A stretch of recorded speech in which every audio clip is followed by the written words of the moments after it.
The last weekly live stream before the schedule we go off the rails. And today is we're going to do something to get me out of the house to go find something that really got me excited about keeping bugs again, which is something that, you know, I love keeping bugs, but to get something that really tickles me, that really pulls me in and captivates me is not an easy thing to find anymore, or perhaps it's something I got to take time to do, and I was finally able to do that. So we're going to start off with, first and foremost, checking out this enclosure I set up here.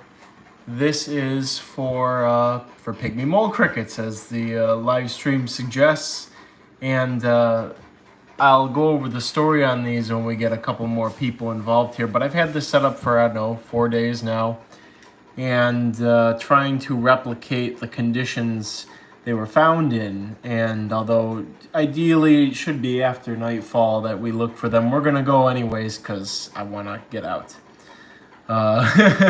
and do something. So I talked to Joe. Joe's fine with me doing a stream back there.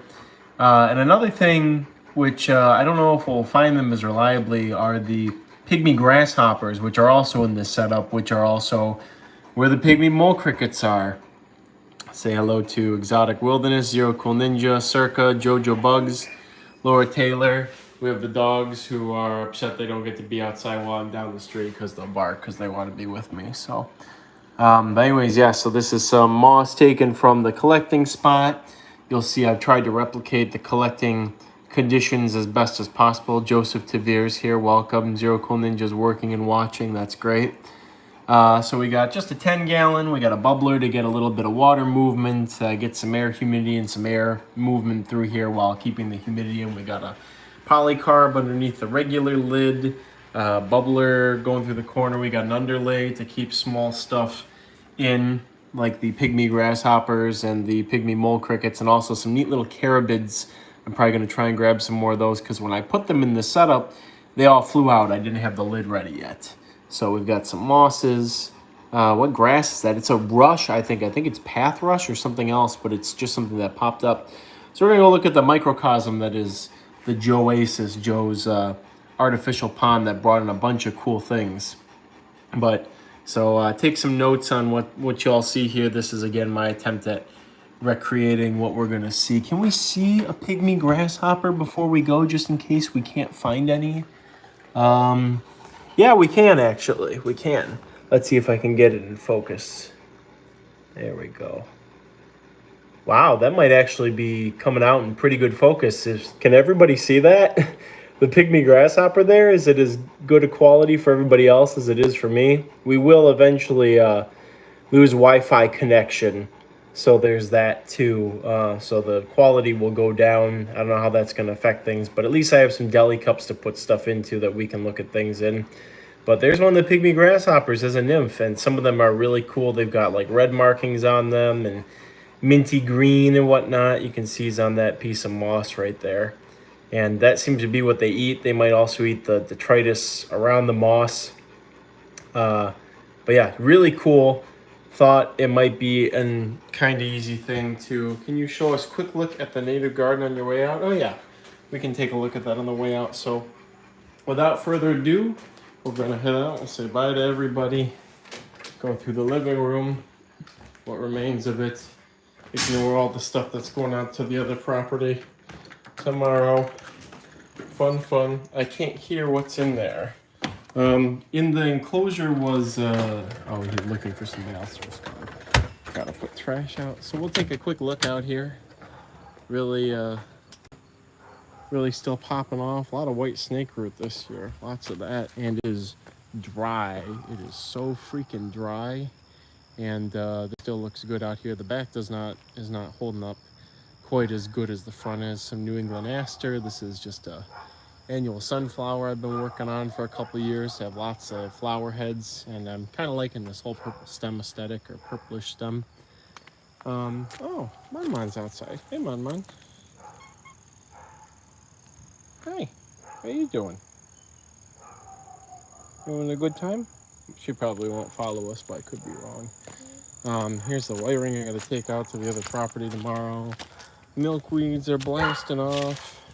Victor's blasting off. I really need to run a hand through this desmodium to get the rest of these seeds, although maybe not, because there's also this nice grove of it right beneath it. I'll probably just dig up those seedlings.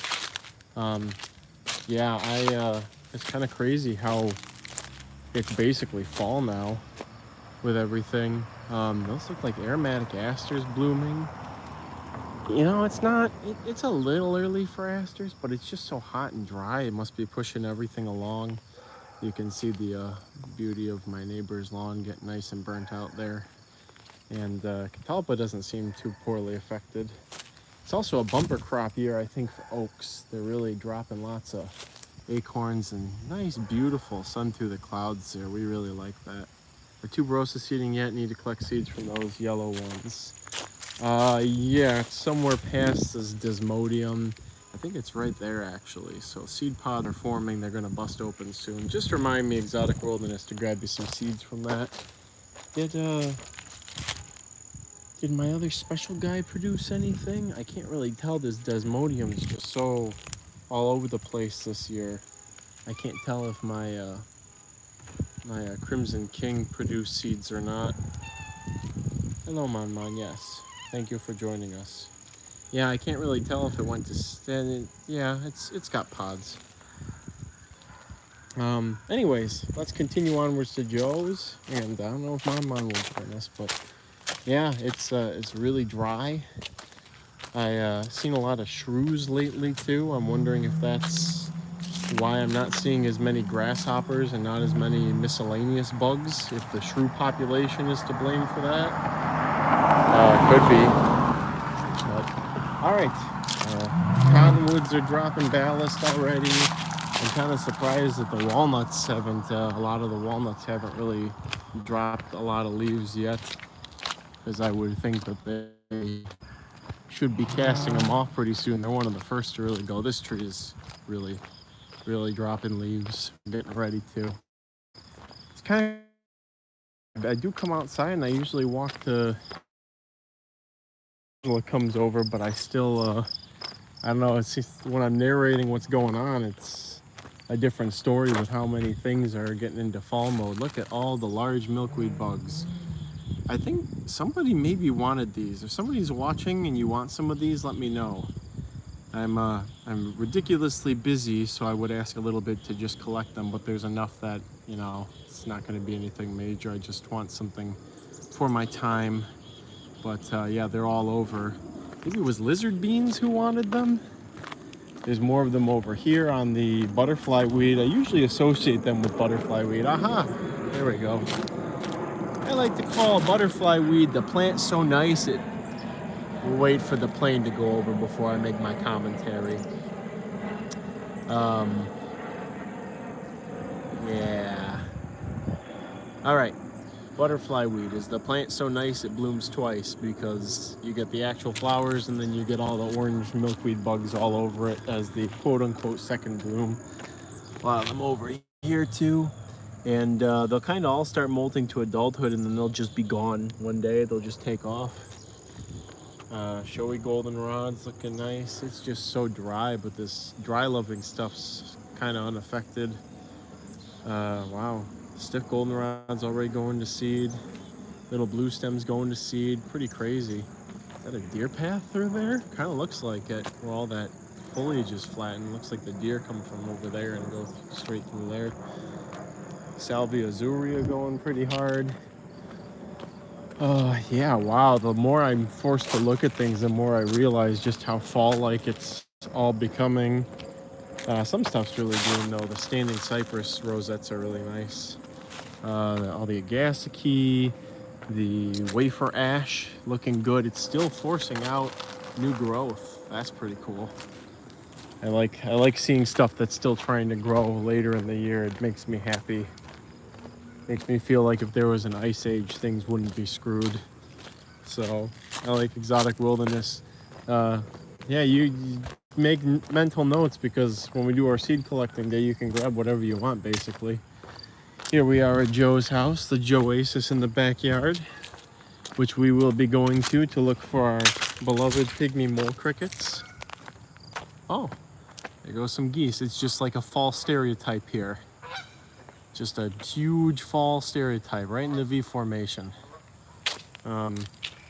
So again, pygmy mole crickets, maybe, I'll admit I was not very into them. Oh, I forgot there's a, Joe's trying to get rid of a hornet nest.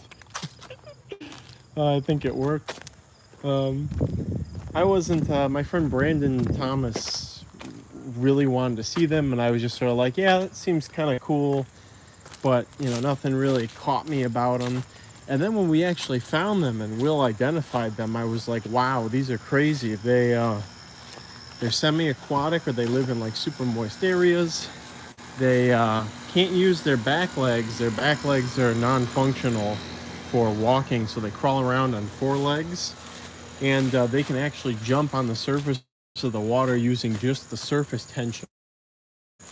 And wow, look at those sunchoke. On a Sunday, I had to go over to the new place and rip out all the furniture. Really, he knows a lot more than either of us do. So, but anyway, so Sunday was extremely stressful. Saturday was extremely stressful. Life is just extremely stressful. And did he pull the imaginary cable, or did I? I think it might be you. We had a disconnect and a reconnect here. The stream is coming back up, so I'll just keep blabbering while that's going on. Anyways, so Will and I came out here on Saturday night to look for pseudoscorpions. We went in the back. It was very dry. He found something interesting, some pseudoscorpion he wasn't expecting to find. And so that was a nice consolation prize to the dryness and the day and all that stuff. But then we made our way over here, and I think we just stopped to look at the pond, and then we really zeroed in on this little area by the shore over here, and Will spotted the pygmy grasshoppers first. And then I was like, wow, look at this cool bug. This is like the coolest tiny bug I've ever seen. And it ended up being a pygmy mole cricket nymph. And then we just got into it. We were making observations of the habitat. We started looking to see where else they go. So, but let's, without further ado, get on over there so we can check them out and enjoy all these sunchokes on the way. Just beautiful. Just look at that. Picture perfect right there. Gosh. Just so much stuff back here. Really is just a crazy place for native things to just colonize now that it's been rewilded. Is really crazy. Look at the Ornithera just drop leaves. Just drop them all. I know it's biennial, but still, it's kind of weird that wouldn't keep the leaves around to produce seed. Oh yeah, we're still going. Okay, that's good. Can you guys still hear me? He needs Azoia ferns. Yeah, I do. Or Azolas. When I move, I'll get back into those. But yeah, just maybe somebody who's paying extra close attention, let me know if the stream's still up, because again, it stopped for a second on my end. I can hear. All right, perfect. That's all I need to know. We'll keep going. Okay, so we're almost there. It's not that far away. Holy crap, Joe fertilized the greenhouse, and I think it's a fig is going nuts in there. I can just see it emerging from the greenhouse. It's crazy, the grow tank. So anyways, here we are at the most complex, coolest habitat yet discovered in the Joe Oasis. We have the mossy edge of the fabric pot in the pond, and we have, wow, the water's really clear today.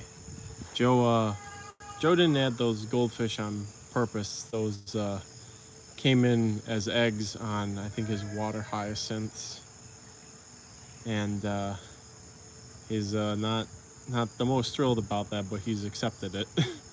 So be careful when you buy aquatic plants, everybody. It is not a natural pond. You can see here's the liner. It is an unnatural pond. It did not exist 4 years ago, and there's one koi still too. A lot of goldfish.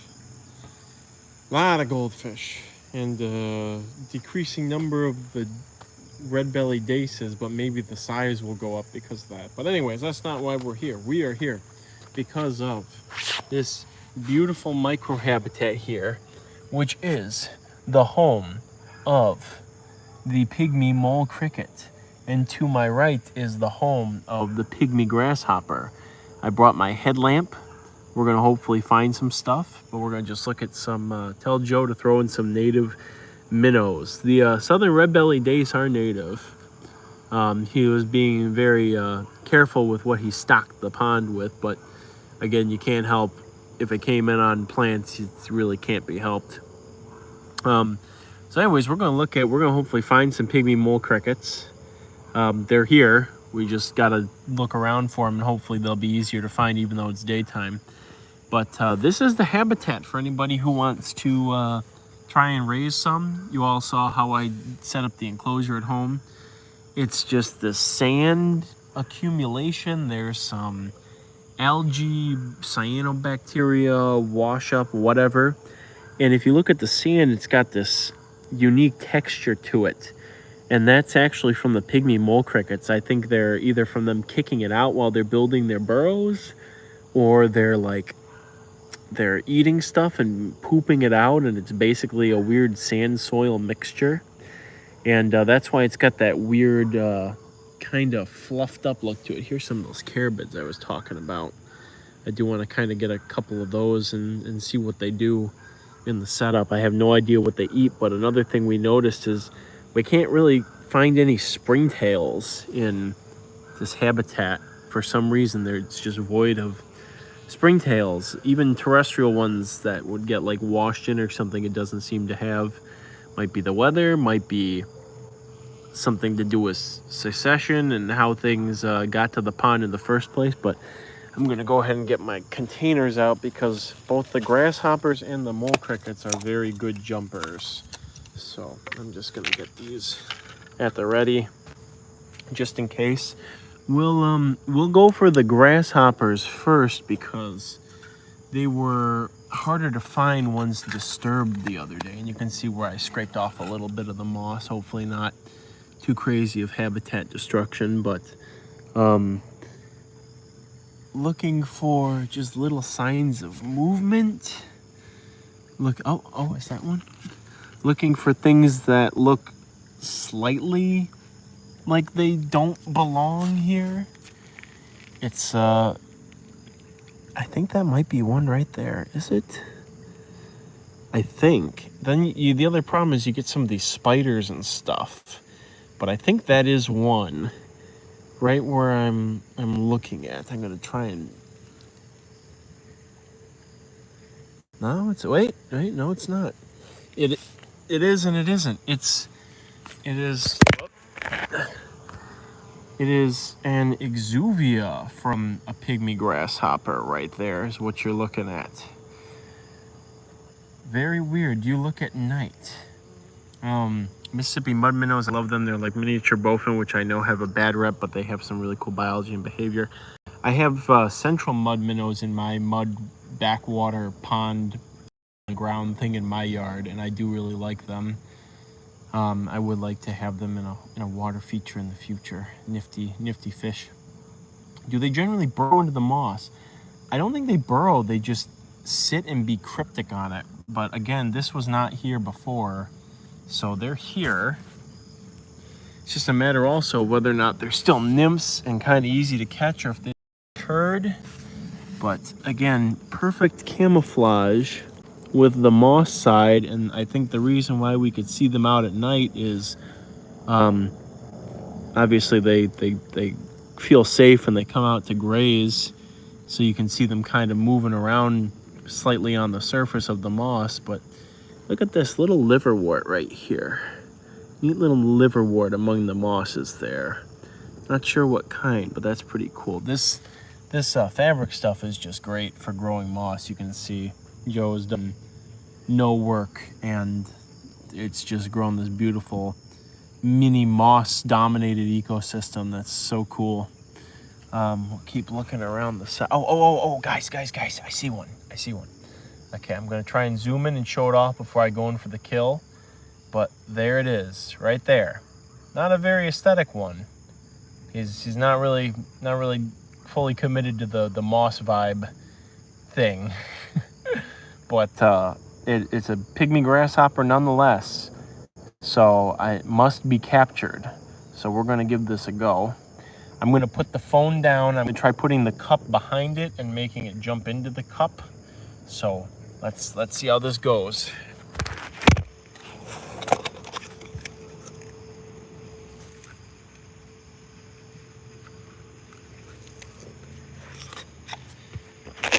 All right, that went super easy. He was almost like was asleep or something. It could be getting ready to molt too. But there you have it, guys. We got a pygmy grasshopper already.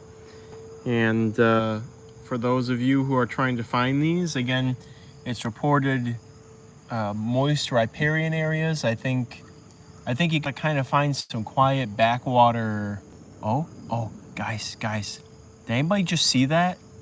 Did anybody just see that? I think a pygmy mole cricket just emerged from its burrow. Yeah, I think so. Or it could be a millipede. I'm not willing to commit to disturbing the stuff, but right over there I saw some antennae come up, and I really think it was a pygmy mole cricket right over there by that rock. So Shane, to answer your question, yes, we did look at night before, but I don't see why we wouldn't be able to find stuff during the day, at least as far as the yeah, it's a millipede, it's just an oxidus. That's unfortunate. Oh well. But again, I figure with the grasshoppers, there's no reason why looking during the day wouldn't work. I mean, they seem to just, again, rely on crypsis and just sort of hang out. And we're gonna put a little bit of this moss in the cup just for our little friend to be a bit more comfortable. And and our little friend jumped out. We're gonna go ahead and catch that and come on. Oh gosh, I think I lost it, guys. I think I lost him. I was just trying to make him comfortable. I was just trying to be a good host. Well, that sucks. So now we got a container with moss and no pygmy grasshopper. Thanks for the reacts, chat. That's okay. We'll look on this side and see what we can find. And I am gonna come back here again tonight. I'm not gonna stream it. I'm gonna be on more of the tactical mission to just get in, get out. But yeah, that's unfortunate. And also kind of difficult to keep rotating around with all of this, what is this called again? Pennyroyal in the way.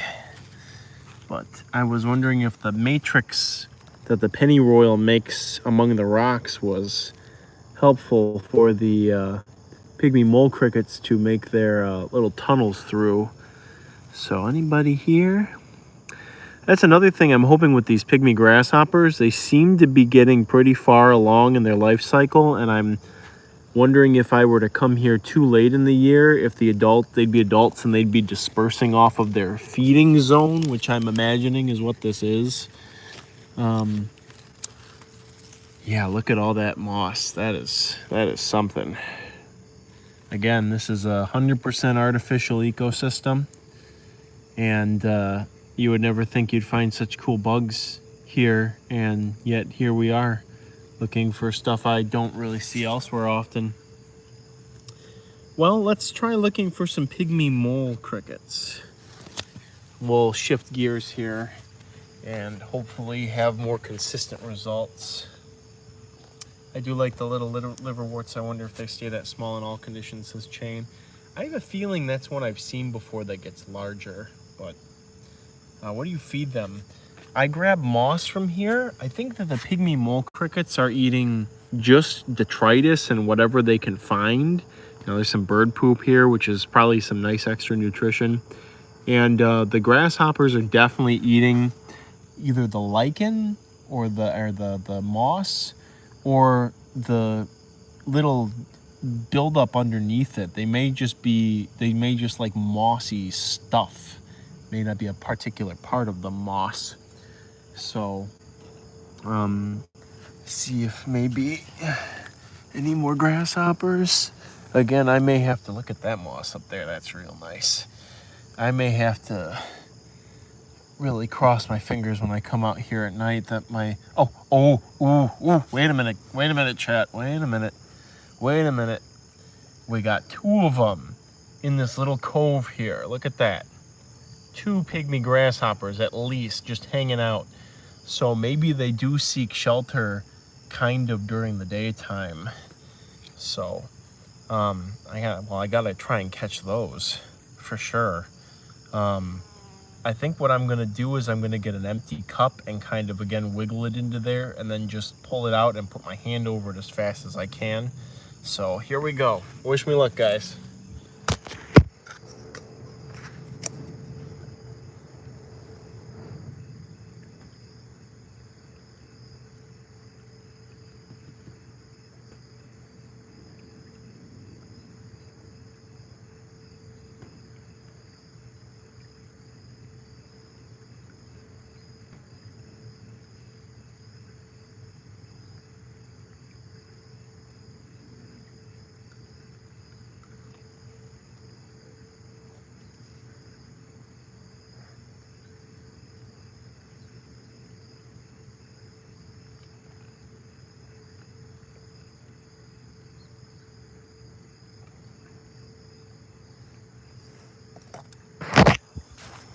Put your phone down and grab them. So there were actually 3 in there, and I missed one of them, but I got the other 2. And I don't think I'm going to be kind to these like I was trying to be the one that we lost. They're now our captives, but they'll be in the enclosure soon enough. But what I was thinking and eyeballing and looking at here also is the fact that there's all these furrows and curves in this fabric, and that there may very well be many more of them underneath this big fold here, just hiding out. And it looks like there's an exuvia there too. Oh, there's one all the way over there. Can't see it past the can't really see it past the crabgrass. I'm gonna try and grab it, see if we can get it. Here we go.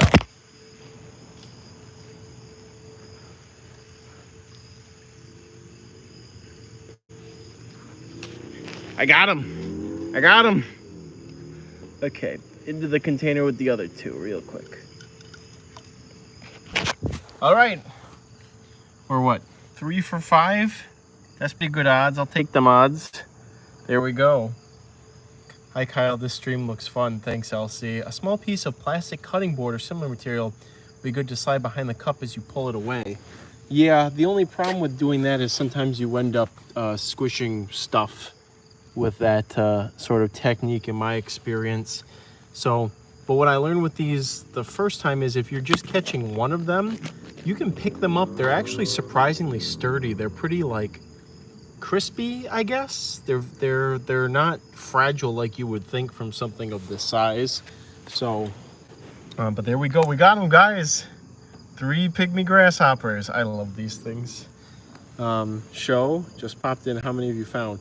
We found 5 and caught 3. Lost 1 in a big upset initially, and I think I am going to try and slip this moss in here. But at least I'm not trying to put the moss into the container.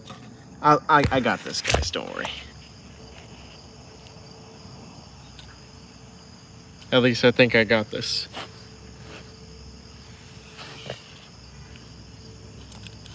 Just a simple in and out.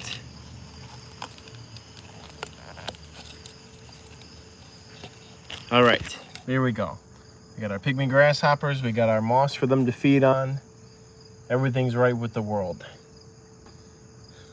So, and a reminder, our target's actually not the pygmy grasshoppers. It's the pygmy mole crickets. It's just a complete coincidence that we have 2 pygmy orthopteran species here for looking at. But yeah, who knows? They may be taking shelter under this fold and then out at night. So there should be more when I come back tonight. I found these, not this species. I don't even know what species this is. We don't even have an adult. But I found a species when we were in New Park, Alabama, that was three-ish times the size of these, and I left them in a deli cup after collecting them, thinking, oh, I'll never figure these out. Like, this is a lost cause. They ended up eating the leaf litter. Like, they're detritivores, or like close to it. Like, they don't need live vegetation, and that really got me excited. So now I gotta try and catch those new park ones again when I go back there. But okay, time for are those your cannas? Yeah, they did come from me. Joe threw them in here. This isn't my yard. This is my neighbor Joe's yard. He built this gigantic, beautiful pond, and his yard is called the Joasis. Smash the like button. Thank you, everybody. Smash that. I appreciate it. But again, now we get into a real fellow of the hour, which is the pygmy mole crickets, and it should not be hard, to find them. If it's like hunting them when it was nighttime, they've just built little burrows underneath the stones, and they're like right there. There's a burrow. Nobody's visible right now, but you can see that little furrow in the sand as a pygmy mole cricket burrow. So we'll just keep flipping stones, and maybe one will have somebody under it, but I guarantee if it was nighttime, pretty much every single one of these stones would have a pygmy mole cricket underneath it. So I'm wondering if maybe I'll even be forced to stream at night. That might also explain why people don't come across them too often, is very strictly nocturnal habits. But you can see there's some carabids running around. I do like those carabids. I gotta snatch a couple of those up. Those are really cool. But yeah, there's another burrow right there. So they're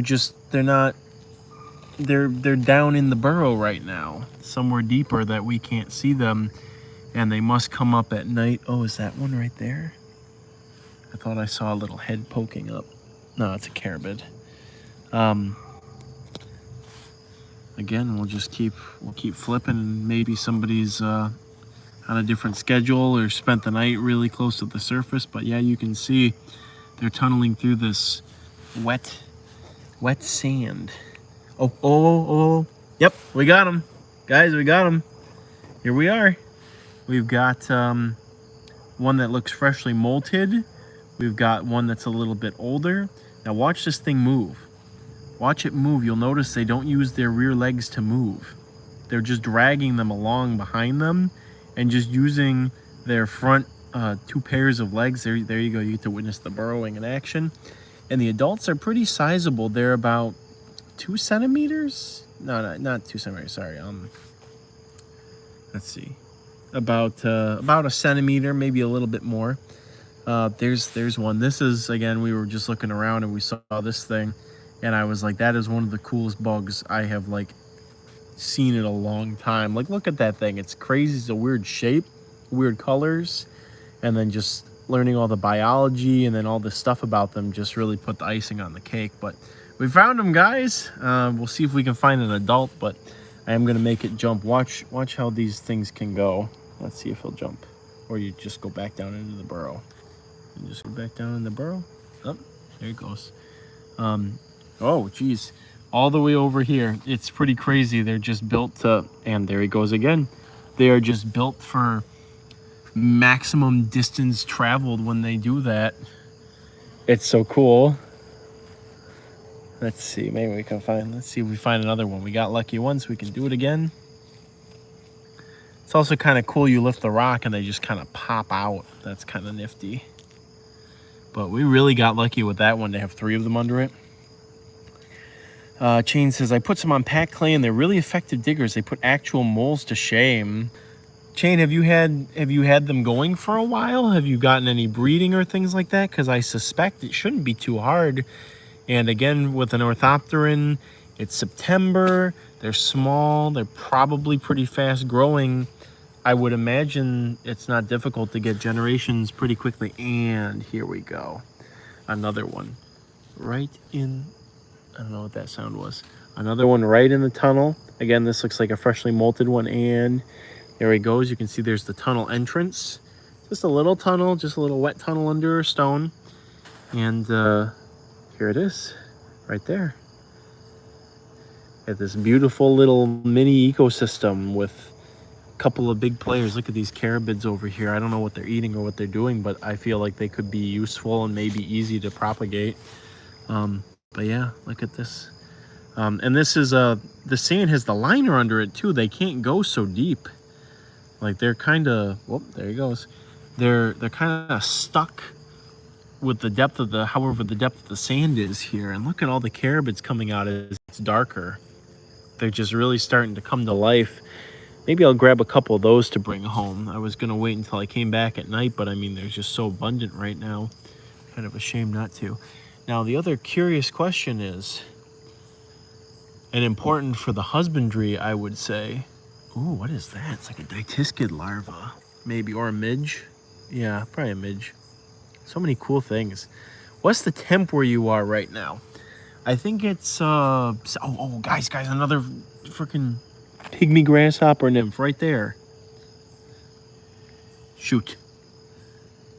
I gotta stop and let my eyes catch up to where the thing went to. Come on, don't go too far. This one's only got one leg. That should make this a little bit easier.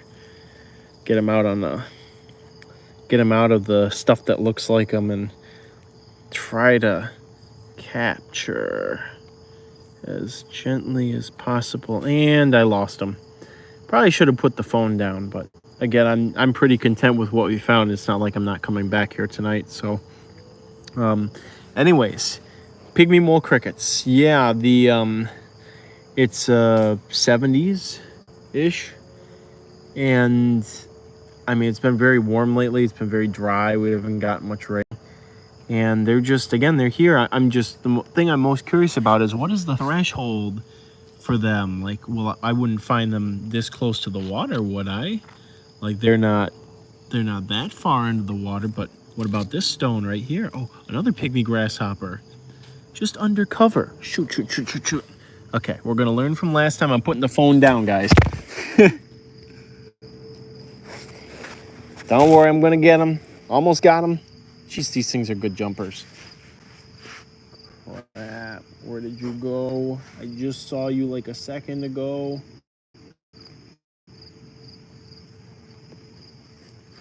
On the water. Got him. Oh, shoot. On my pants. Got him.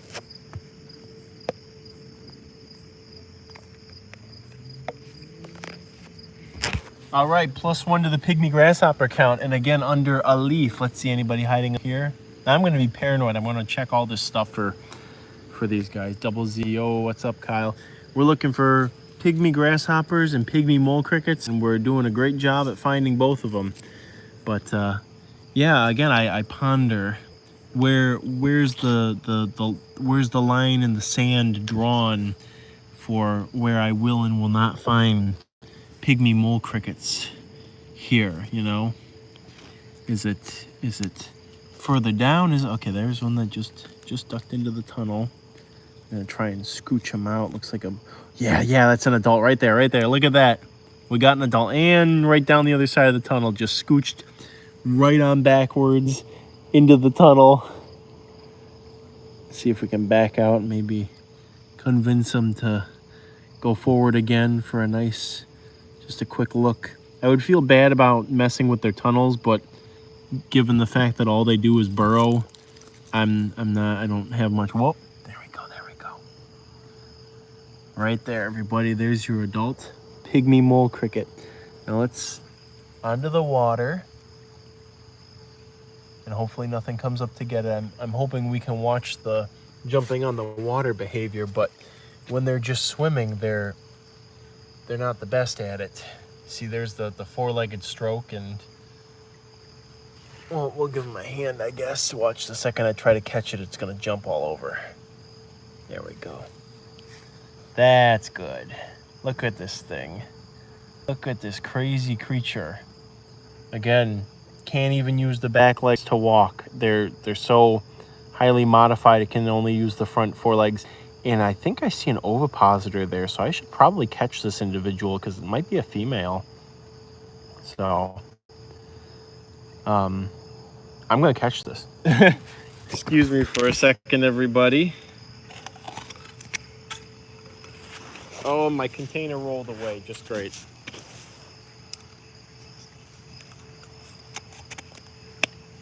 All right. We have captured, the humidity is going up too. It's getting kind of steamy in there. We have captured what I think is an adult female pygmy mole crab. So that's pretty good. I have a good number of them already in the enclosure, but more is better. So, Chain says, I have not checked on them recently, but they were fine a couple weeks ago. They're hardy for sure because I've been neglecting the heck out of them. Yeah, they're again, they seem to be pretty easy pleasers with a diet of detritus and whatnot. I think the pygmy grasshoppers will be the trickier thing to figure out, if they really need this supply of moss, or what sort of corners can be cut and taken care of the pygmy grasshoppers. I should be getting back to finish some stuff up, but we'll just look a little bit more over here, see if we can find more of over here. I think I just heard a groundhog run away. Just out of curiosity, I think there might be a sexual dimorphism too. The males might be darker than the females. Should be very interesting if so. See, here's a tunnel with a little bit drier stuff kicked out of it. So again, this there seems to be this very not that narrow, but a small habitable zone here for these guys, and I'm just curious what it is. Is it just damp sand? Is it just moist sand? Is that the key? And they'll just take whatever conditions as long as the sand. There's a springtail. Didn't see that before. Is it just moist sand? Is this matrix created by the roots helping them, or do they prefer to just burrow freely through the sand? It's not really as many liftable rocks as I recall there being last time. Maybe we were closer over to here. Got a dragonfly exuvia right there. Anybody under here? Peekaboo. But yeah, there was, I think, there's a little baby right there, little tiny one. So they're still, some of them are still very on in their life cycle, which makes me think they may have multiple flights per year, and they won't need a diapause, or they won't be univoltine. They will be multivoltine, which would be amazing and make things a lot easier. Yep, and there's one popped right out of the side of the rock. Look at that. That's a pretty guy right there. This is what the one that I fell in love with looked like. Was this beautiful multicolored orthopteran that just seems so bizarre right there. So big thanks to Brandon for getting me interested, or at least informing me that these existed, and I'm glad that his enthusiasm for them. I don't think he really knew much about their biology. I think it was more the concept of a mole cricket-like organism that was tiny and findable was more the appeal, but regardless, I appreciate him getting me on this bandwagon, because this is a sick bug. Look at that thing. Get out of the way, this cottonwood seedling or whatever. We're gonna just appreciate it for a little bit before I wrap up the stream. But yeah, I'm debating maybe I'll catch a group of these for the auction, see if anybody wants them. I think there's 2 species in Michigan they could be. I haven't identified. Is it pooping? I think it pooped. Or that could just be the shadow. If it pooped, that would be really cool to see if this weird material is poop, or if it's just churned up sand from them digging around. But how often, this is so much better than the Zealous stream, because we actually found our targets. This is great. And again, we're a nice look at this. Oh, and there he goes. Anybody underneath here? Anybody else? Oh yeah, there's another one. So there's another point, is they don't seem to mind making their burrows pretty much on top of each other, so they're probably pretty communal.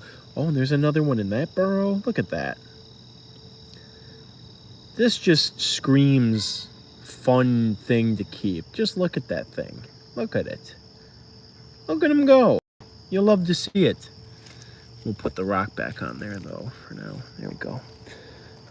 So yeah, everybody, we had a successful expedition here in multiple ways. We'll just take another moment to appreciate this bizarre and really cool small ecosystem that has popped up at Joe's place and all of its quirky members. This I think this is a full-size version of that rush that was in the tank.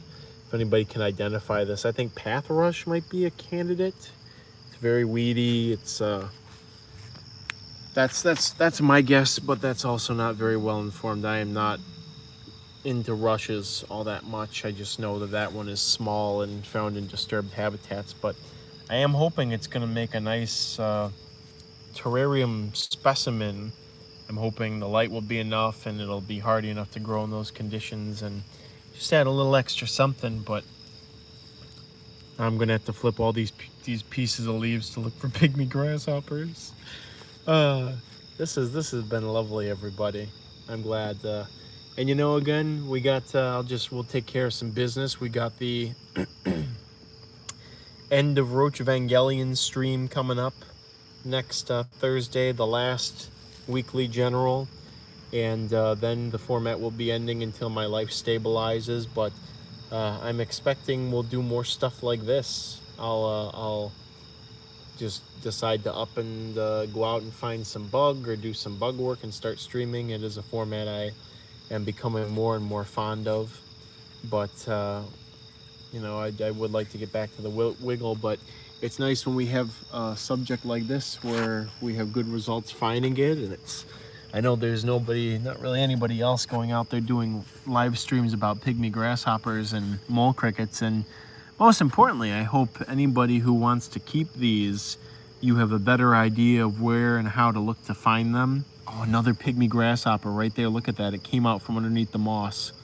They're coming out for the night, everybody. Look at that. That's nuts. That's a beautiful one too. It's like almost a Vietnamese mossy tree frog colors on that. That's so cool. And I think I just saw its mandibles flexing, so it might actually be eating right now. The light level has significantly dropped since we first came out here. It's getting substantially darker, so that might be why they're coming out. So they are apparently nocturnal. And I just realized I'm not focusing on it. There we go. So get a nice eye full, everybody. We'll end the stream in a second, and I'll catch this guy. And do I catch it while we're still on stream, or do I end the stream and then try to catch it? Which one's better? Because if I go to catch it and I fail to catch it, that's gonna suck. Whoops. Maybe we'll just end it, and we'll leave it up to question mark. Maybe somebody can ask me about it next week. Yeah. Thanks everybody for the kind words. And yeah, I mean, bug season, if you're in the South, it's year round. There's still plenty of good bugs out in the winter on a warm day. Down in the South, it's just Michigan. It's a bit of a different ballpark, but September is one of our best bug months, surprisingly. I think people are surprised to hear September and early October. It's just, you know, you're not going to be seeing tiger swallowtails and stag beetles and big stuff like that. But if you look down into it, all kinds of things are really at the peak or at special parts of their life cycle at those times of the year. It's a good time of year for bark lice too. You see them doing their little dances on rocks and stuff, their little leks and whatnot. So thanks everybody for joining me. I'll tell Joe thanks for letting us come and poke around back here and see some cool stuff. Oh, how can I stop though? I'm not going to stop streaming when the grasshopper's feeding. Did you guys see that? It just took a little nibble out of that moss. Yeah, look at him. Or is he grooming? I can't really tell if he's got a leg there that he's grooming. Maybe. Yeah, it almost looked like he was grooming. Zoom in a bit more. Still over 100 degrees here, says Devin. Getting some good bugs with just in Madeira Canyon. It was incredible. That's awesome, Devin. Did just separate some book lice I found in the egg crate, hoping to culture. Says exotic wilderness. Yeah, it's Southwest has still got plenty of good stuff going on too. Of course, you'll get cool winter bugs there as well. They're kind of easy to find compared to finding stuff under the snow here. But all right, I'm gonna catch this thing, guys. So thank you for watching, And I'll see you all at the final wiggle next week. And until then and beyond, may your cultures ever be bountiful, everybody. I'm gonna get this guy.